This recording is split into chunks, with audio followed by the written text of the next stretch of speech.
I don't know. Your hair doesn't look good yet. Just joking. Come on. All right, we are now live. Hi, I am Jake Cabell with Cross Country Mortgage, and you are tuning in to episode 7 of the Northern Colorado Better Known Small Business Series, where each week we highlight a local business and discuss their journey from where they started to where they are today. And today we have Nicole Murphy with Grace Yoga. You can check them out on social media and also their website at lovegraceyoga.com. Welcome, Nicole. Hi, thanks for having me. We're glad to have you, and definitely glad. Oh, whoops. There we go. Definitely glad to have kind of a change. When you think veteran-owned business, you don't necessarily think yoga. So it's good to have a change of pace here. So let's kick it off. So Nicole, let's hear your story. Where are you from?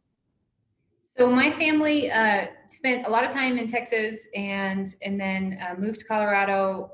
We moved to Colorado twice, but we moved to Colorado to Fort Collins when I was 14 for good. So we've been here ever since then. So I am a transplant. Okay, awesome. Yeah, I moved to Colorado about the same time. So Mhm. I feel like I'm half native, I guess you could Yeah, say. right. Yeah. Right. Absolutely. Yeah, So you know you're a native when you used to swim in Hanging Lake before they said it wasn't okay. that's And right. cut off to everybody and you're like, maybe that was my fault when I was a teenager. You're the whole reason. Right. Right. And so you move back to Colorado a few times, go to high school here, and you decided to join the military. Right. So what was kind of the reason that you made that choice? Do you have family in the military, or what was that I story? actually don't have family in the military, and I just kind of, it feels like for a lot of people, you go in to get away from something. And I don't necessarily feel like I was going to get away from something either. So I really feel like it was a unique thing for me.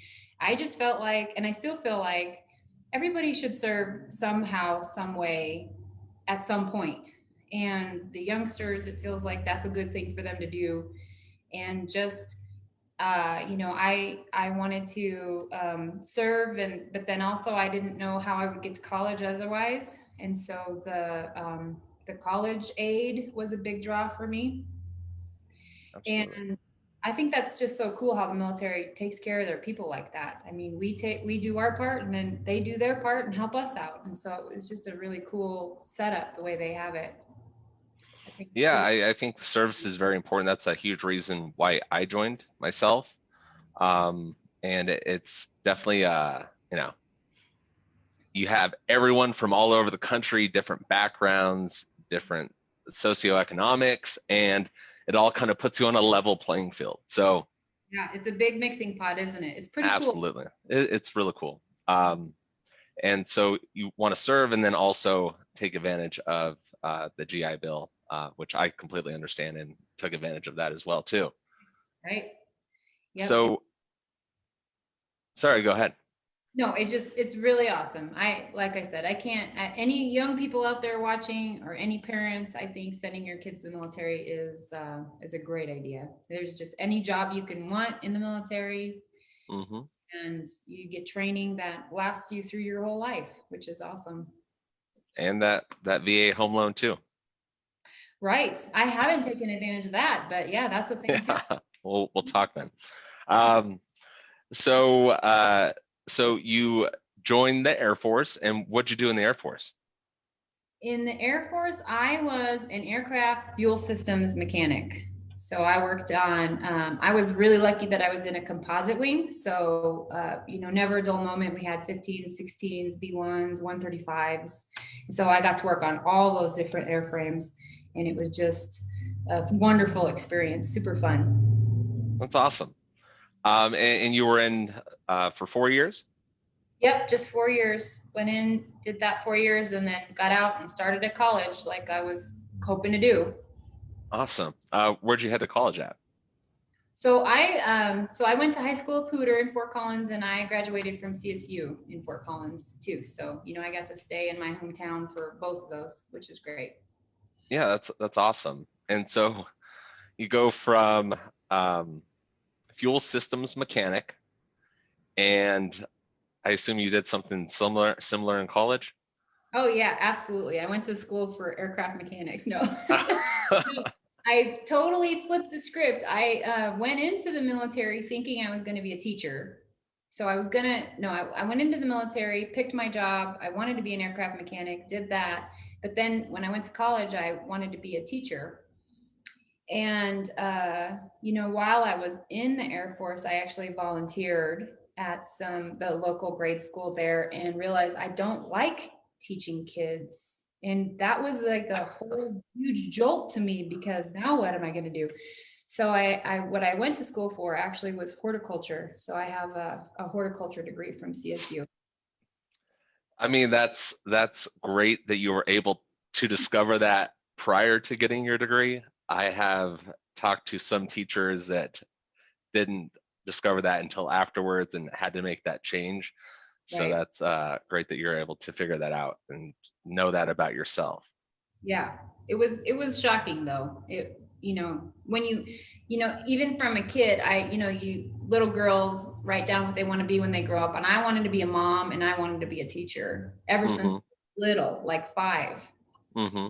So, to get up to that, when you leave the military, when you go in rated high school and you leave, you're only like 22. So to have those first 22 years and think I want to be a teacher, and then suddenly, actually, I don't like to work with kids as much, uh, that was a big slap. So my whole thing got derailed. Yeah, yeah. So I mean, when you figured that out, and I mean, did you have like an early midlife crisis, as to far as, what you were gonna do? I mean, what are your thoughts on that?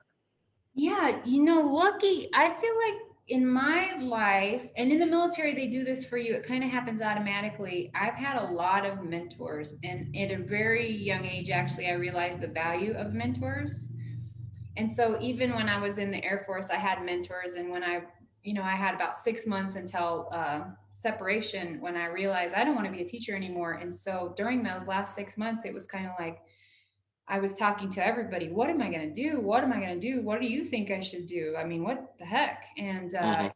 one of my mentors was like, "You sure do play in your garden a lot," and Mm-hmm. I was like, "Yeah, well, yeah." And he's like, "Maybe you should do something with plants."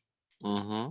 That was like a light bulb. I was like, you're right. That's exactly what I should do. And so then when I got back to, so then I just kind of stayed open to that idea. I got back to Fort Collins after separation, and then um, went to CSU and talked to lots of departments, and then they said, oh, and I kind of was, I think a lot of people need to know that when you go to these interviews for jobs, you're being interviewed, but also lucky for you, you're interviewing them too. So, I was interviewing all these different departments to see what sounded like a good fit, and horticulture did sound exact. It's like another way to serve. You're growing things, and you're helping out with nutrition and just all that stuff. And so that seemed to make perfect sense. Awesome. Yeah. Awesome. And what you said about a mentor too, I think is a good thing to point out is having a mentor is, I'd say it's a necessity. Personally, when I was younger and trying to, be successful in life, I had a mentality, and it was wrong, that I can do it all myself. And I'm sure I could, but why force yourself to do that when there are so many resources out there that are Yeah. happy to help? Like, Right. mentors want to mentor, and they want to mentor their mentee. Right. And I think that it's such an important thing in business. Right. I agree. Why reinvent the wheel? Somebody already knows how to do what you're trying. Exactly. Exactly. So you get this horticulture degree, and you know, once you get that, what do you do? So that was a busy year. All in one year, I graduated from college, got married, and had a baby. So And it It's a was lot. like, yeah, it was like graduate, very quickly after graduation, get married, and then 9 months later, baby born. And, and I tried to find jobs in this area for horticulture, like what I wanted to get into. And it really is a tough market here for a college graduate. It's a really easy market for entry level work, but college graduate with a horticulture degree is a lot harder because of the college being right here. It's kind of like a Mm-hmm. lot to pick. So I did work with plants for almost 10 years. I worked at a company that took care of plants inside businesses. Mm-hmm. And that was a really awesome way to use my degree too. Mm-hmm. But I really kind of needed to change gears. And at the last economic downfall, I really was trying to think about, I need to stop changing careers so much. And what I really want to do is find something that I can do for the rest of my life, and which is hard to do these days. And also, I had another little stipulation. I want to find something I can do for the rest of my life, and also that makes me healthier. And Mm-hmm. so then, I was doing a lot of praying and meditating on that. And again, asking all the people around me, what should I do? What do you think? Where's the market? What way are we heading? Like for a long time, I kind of thought I was going to get involved in solar panel installation and sales. Mm-hmm. I just think that's a great way that things are going. Even still to this day, I think that's a great thing. But then one guy said, you're really just in construction. Top of roofs, and it's winter, and I just thought, oh God, it sounds too much like the flight line. I Yeah. mean, so many winter nights on the flight line with my feet frozen and my hands frozen, trying to find a little screw up in a plane, and trying to safety wire that, and it's just, Mm-hmm. I just thought I don't want to be outside anymore like that. So I actually got a divine inspiration that said, go teach yoga, which, is very unlike being a mechanic, very unlike being a horticulturist too. It just, Yeah, I wouldn't put those three together in any sort of similar category. I know. It's very strange. In fact, I totally didn't even want to tell anybody about that idea for a while because I thought it was like, I got someone else's memo. Yeah. Like, really? Teach yoga? I don't even do yoga. I'm not a yoga person. And Mm-hmm. but it just kept coming. It just this idea, you need to teach yoga, you need to teach yoga. Go take some yoga, go do this. And so it was the darndest thing. When I signed up to be a yoga teacher training or a yoga teacher, when I signed up for the training, everything just like clicked into place. I mean, it was in the middle of the downfall last time. And so money was really tight for Yeah. us. Uh, we actually lived on the western slope at the time. We had this house that we bought over there, and it was, hard to make the mortgage every month, and our neighbors Mm-hmm. were faulting all around us, and but we just kept like holding to it, and then and we tried to sell our house for like a year, and the market just was not Yeah. there. Yeah. That was a tough time to do that. Right, and all of our friends and family were here on the Front Range. We were like alone over there. And literally, as soon as I signed um, that teacher training contract and started teaching, like within 2 weeks, our house went under contract. They wanted us to be out like in 6 weeks.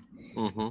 We had to like actually find a furnished apartment to live in for 2 weeks because these people wanted us out of our house so fast. Mm-hmm. And then, and then our house here became available. And, as this is a tougher market over here to buy. Oh yeah.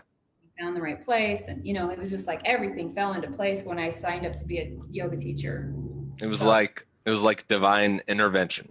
yeah. It all came to you. Yeah. I no, I think that's pretty incredible.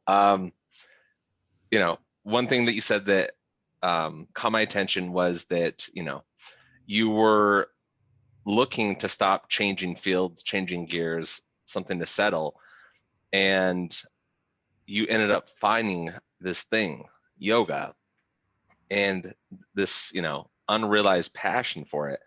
I think that that's pretty incredible. I think that, um, a lot of people would like that feeling of, just that feeling of passion about something. So I think it's important to, keep on looking, trying to discover new things. I mean, Mhm. I discovered golf fairly recently in my life. Never Mhm. wanted to play it, but I love it now. I'm horrible. I lose lots of balls every single game, but I love it. So I think that's awesome that you found that passion. Um, and then also, I I can kind of get a sense of, the type of person that you are, and the jobs, careers that you search for. Um, Horticulturalist, dealing with nature, plants, solar panels, you know, green energy, things like that, yoga. So I just sense, I don't know how to say it, a great vibe from you that you're, trying to put this good energy out. So I think that's really cool. Yeah, absolutely. Yeah. Well, and one of my clients, well, and that comes, I think that comes from being open. So you ask a question, whether you're asking it of yourself or you're asking it of your mentor or you're asking it of your partner, you put a question out and you actually listen to the answer and you're open to whatever the answer is. And instead of arguing or, saying, oh no, that can't, it's you have to have that can do attitude for sure. Hmm. And it didn't occur to me until, a client brought it to my attention. One of my students, she said, oh, I know, she said to me, I know you said you wanted to be a teacher from when you were a little girl, but I hope you know that you are a teacher now. And I was like, oh my gosh, it didn't even occur to me that I had found my way back to being a teacher. And I don't teach kids, but I teach adults. And then another separate person, I also do this thing called Rossiter, and Rossiter is like for people who are in pain or people who they have something wrong in their body. Uh, One of my Rossiter clients said to me, "Oh, I know you used to be an aircraft mechanic. This is almost the same as that, right? You're just a mechanic for bodies now." And I'm like, "Oh my gosh!" So I'm a teacher, mechanic, and it just when two people put those together for me, I was just so grateful, just so grateful to come back around to the things that I really am passionate about. And I don't know, I've had situations where two of my brothers have lived with me in the past, and they're young or whatever, and I just tell them, you can do whatever you want to do for a job in this country. It's an amazing place. You want to make music for a job, you work hard, you can do that. You want to be a yoga teacher for a job, you work hard, you can be that. You want to, I don't even know, do something with numbers, which sounds horrible to me, but if you want to do Yeah, that, good it's job not too doing. bad. You like being at a desk and clicking and writing, you can do that. Absolutely. So, yeah, you can work with people, you can work with animals, you don't ever have to see a person ever if you don't want to. The job that you want is out there. You just have And to work. I think and I try to express that a lot in the series, is that's kind of the theme is, we all go from this established thing to, the military where you're told what to do and you have your whole life laid out for you. But when you get out, that's the great thing about America, is that you do have that opportunity. And if you have the drive to back it up, you can literally do anything. So I think that's awesome. Yeah, it's magic. And yeah, and it's great that you're keeping that going, because people need to definitely remember that in Right. these days. That's right. Um, so you took the leap of faith and started the yoga studio. So what would you say that is a contributing factor that helped your success so far, that you've kind of gained some traits that you've gained from the military? Oh, yeah. So and I try to think about a nice way to say it, and there really is no nice way to say it other Let's than hear it. you shut up when you need to shut up, and you speak up when you need to speak up. And that comes directly from the military, because in the beginning you're at the bottom of the pile. Literally, you don't give anybody orders, you just take orders all day long, and you have to shut up and yes sir. And one of my first tasks at my first duty station was to literally cut the grass with scissors. And I was like, you've got to be kidding me. This is the stupidest thing I ever heard. And the whole time in my mind, I'm like, this is stupid. This is stupid. This is stupid. Do more with less, my ass. Yeah. Yeah. and, uh, but did I say any of that? I didn't say any of that. I just cut the grass with scissors, and then I was done. And that never came around again. I think that was just a new recruit dumb thing to Yeah. A do. little hazing, minor hazing. Yeah, Yeah. exactly. And but then eventually, and it doesn't take too long. It only takes maybe 6 months. It's in 6 months, there's somebody below you. And guess what? You've got to speak up when it's your turn to speak up, because you are being trained forever, but you're always Mhm. training down too. So somebody from above is training you, you shut up and yes sir. And then you're training that guy below you. And if you don't speak up, something horrible could happen, like an airplane could go down. You could lose a huge expensive piece of machinery if you don't speak up and train that person well. So Mhm. I think that's a really valuable skill that the military taught me. And it's crude sometimes, but it's always applicable. Absolutely. Yeah. Basically, out of that phrase, you it's all about continuing the grind, Yep. nonstop grind, um, growth, growth as an individual, as an entrepreneur, and your duty to yourself and to your community and those that come up below you, as you mentioned, not only being a mentee but a mentor. I think that's really good. And the cutting grass with the scissors reminded me of 29 Palms raking dirt and sand all day long. You had to have those nice lines. Yes. Isn't that Yeah, yeah, crazy? definitely I don't miss mean, those days. it is amazing when you get to those. Like, I haven't been on a base in a long time, but my always every base I've ever been to is always, you pull in and it's beautiful. It all Hmm. And it really does make a difference, and it makes you proud. It makes you proud to be there, Hmm. proud to be Yeah, part. yeah, that behind that polished scene, that finished product, there's a lot of grunt work behind it. And so Yep. I think that's a great metaphor for that. Yep. Now, you started your own business. You've had it for some years now. What advice would you give to a person that's, thinking about starting their own business? I my advice to anybody in any field. My husband's a roofer, and which is very different from what I do.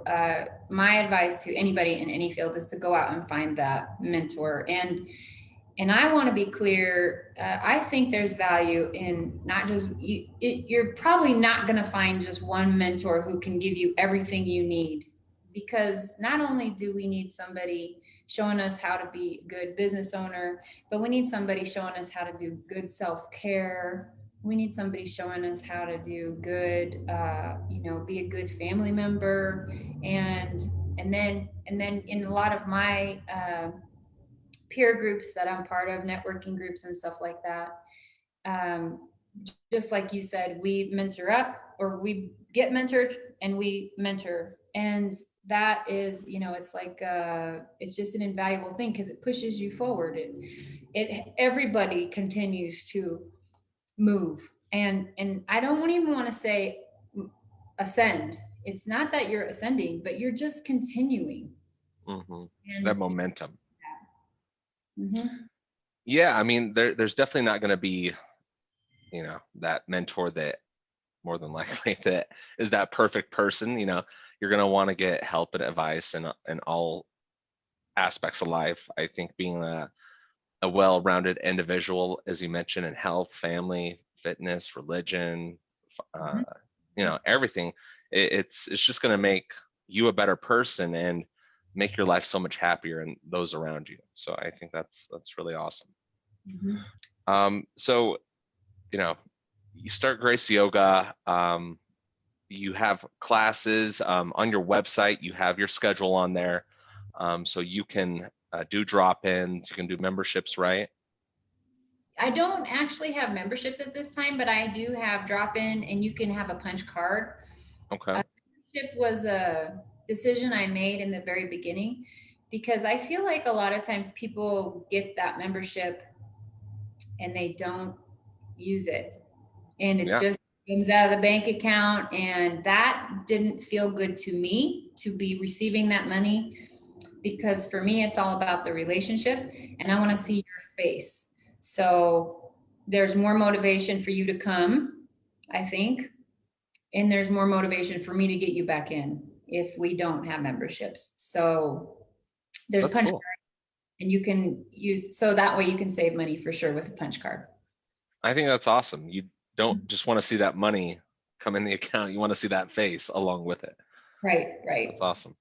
Mhm. So you do, um, you know, let I kind of want to hear. I've done yoga a few times. I've gone to a few classes. I personally love it because I'm so immobile. But you know, say someone that's never done it before. What sorts of things do you do at Grace Yoga? Well, we start out pretty quickly by learning how to levitate. And no, just joking. Sign me up. Sign me up. Just joking. So at Grace Yoga, and me specifically, there's a couple teachers that teach here, but me specifically, I teach most of the classes. I specialize in teaching beginners and people coming back from any kind of injury, and also people over 40. So um, there are not, it's a small, so we've got a small studio and it's intimate classes, and so you're guaranteed to get personal instruction every single class, and That's that's so, great. yeah, that's Well, so that you can be safe and be get your best experience every time. well, I've done the yoga classes that I've done. It's been in big groups, and you get so lost when Yeah, you get into that routine and that flow, and you're looking at everyone else trying to figure out what you're doing. So, I think the small intimate class, I think that'd be very helpful. yeah, good. And before COVID, we were putting about 12 people in the class, and now we've got everything spaced out so that there's only 8 people in the class, so that everybody can have their space. And I'm an Iyengar teacher, so Iyengar yoga is really focused on the physical body, the alignment of the physical body, the experience of the physical body, and then if we think that how can you have your mind straight if your body's super crooked? So when the body is brought into alignment, everything else just kind of clicks too. And so it's kind of it's not really spiritual the way I teach. It's really logical, which again goes back to my being a mechanic. It's just you can think through it. If you can't think through it, then maybe this isn't the right one. So then we work on turning the foot a different way. So you should be able to feel it in your body and feel it in your mind that it is right.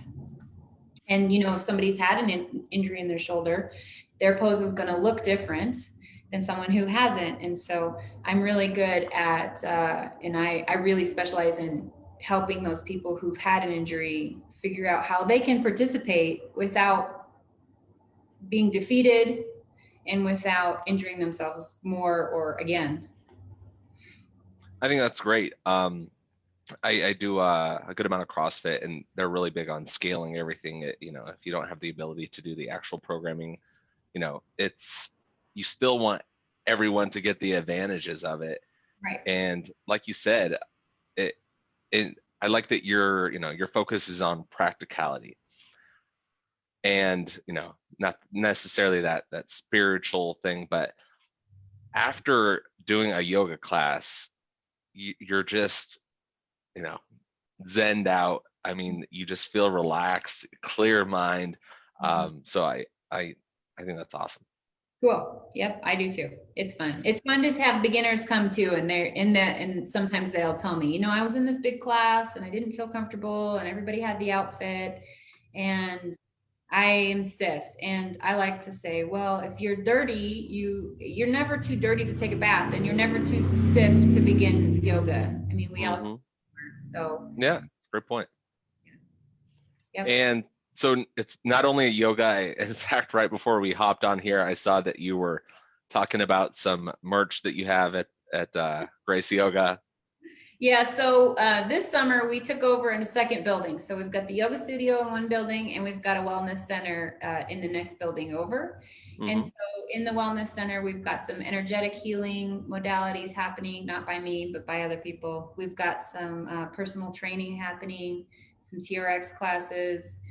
We've got a little gift shop now, this kind of part of it behind me here, where local artisans bring their stuff in, and it's all handmade, even jewelry. And we've got just all kinds of tea, and there's even CBD stuff, which feels like that's everywhere these days, but we have some Mm-hmm. too. And anyway, so yeah, there's the gift shop. And then what else was I going to say? Oh yeah. And then, like I mentioned earlier, I'm a Rossiter coach. So Rossiter is kind of hard to find, but it is out there. And that is a soft tissue stretching technique. And I'd like to joke that you get down on the ground, I hold you down, and you try to move. And that's literally what it is. Yeah. And it's fun for both of us. Yeah. But Yeah. but in reality, I put, a little bit of pressure here, let's say, and you're trying to move your arm like that. And so we're working on, lengthening just that spot. And that's how it's good for people who have, like, for instance, golfers. Without exception, every golfer that's come to see me for Rossiter says they have their best game of their lives, or their best year of their lives in golf. So they play so good. Because we're just restoring range of motion very specifically. So, and then, like, another example is like a person who says, I'm stiff, I can't touch my toes. Well, there's a lot of reasons why you might not be able to touch your toes, not just stiff hamstrings. So Mm-hmm. I'll help people. This is the mechanic part of me too. Help people find out exactly where is that tension, and we'll stretch just that thing, Mm-hmm. and then they'll be able to touch their toes like that day. So Okay. it's mind blowing, and it's pretty fast, and it's pretty effective, and it's relatively cheaper than an X-ray. So for a lot of Wow. people who are thinking about surgery, or like, I've had ladies that they say, I can't reach my bra strap, or I've literally had men that say, I can't put my belt through because my shoulder hurts. Mm-hmm. And we get that fixed up pretty fast too in most cases. Wow, that's really cool. And if I can have my best year of golf, I mean, I'll I'll be there tomorrow. Well, for you, you're on like this upward trajectory probably, because you're just at the beginning. Yeah, yeah, that's right. That is right. So it's only going to be better from here. Yeah, that's right. Cool. So I appreciate your time today, Nicole. Is there anything else that you want to add?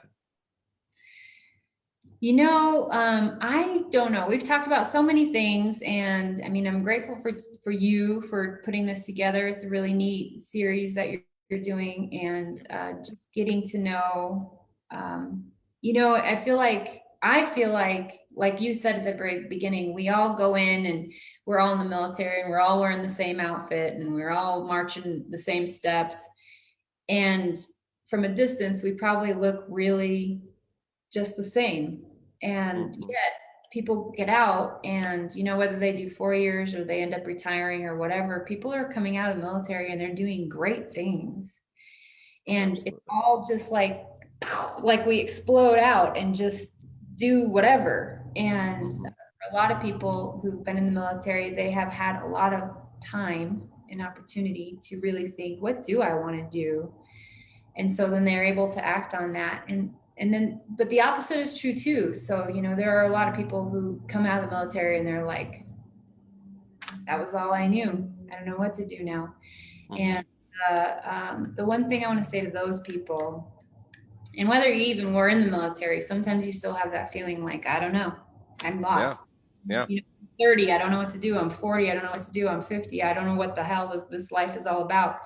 Yeah. You know, there's magic in motion, and it doesn't really matter what that first step is, just take it. And then it really doesn't matter what that next step is, just take it. And you're going to be surprised when you look back one day and you're living this amazing life just because you took those steps. And like me, you know, who, I mean, if you would have told me even 5 years ago, I already was a professional yoga teacher, and that was my only job 5 years ago. Even 5 years ago, if you would have told me, hey, in 5 years, you're still going to be doing this and you're going to still love it, I probably would have been skeptical Mm-hmm. taking that next step. So I guess that's the one thing that I would say, you know, is like all the military people, you're awesome. You've already done the hard stuff. That's Now right. go do something you love more, or continue doing what you were doing and love being on your own. Absolutely. Well, I think those are great words to end on. I appreciate your time today. And once again, Nicole with Grace Yoga, you can check them out on social media or their website at lovegraceyoga.com. Got it. Once again, thanks, Nicole. You're You welcome. have a Thank wonderful day. We'll stay in touch. Bye bye. you. Okay. Bye.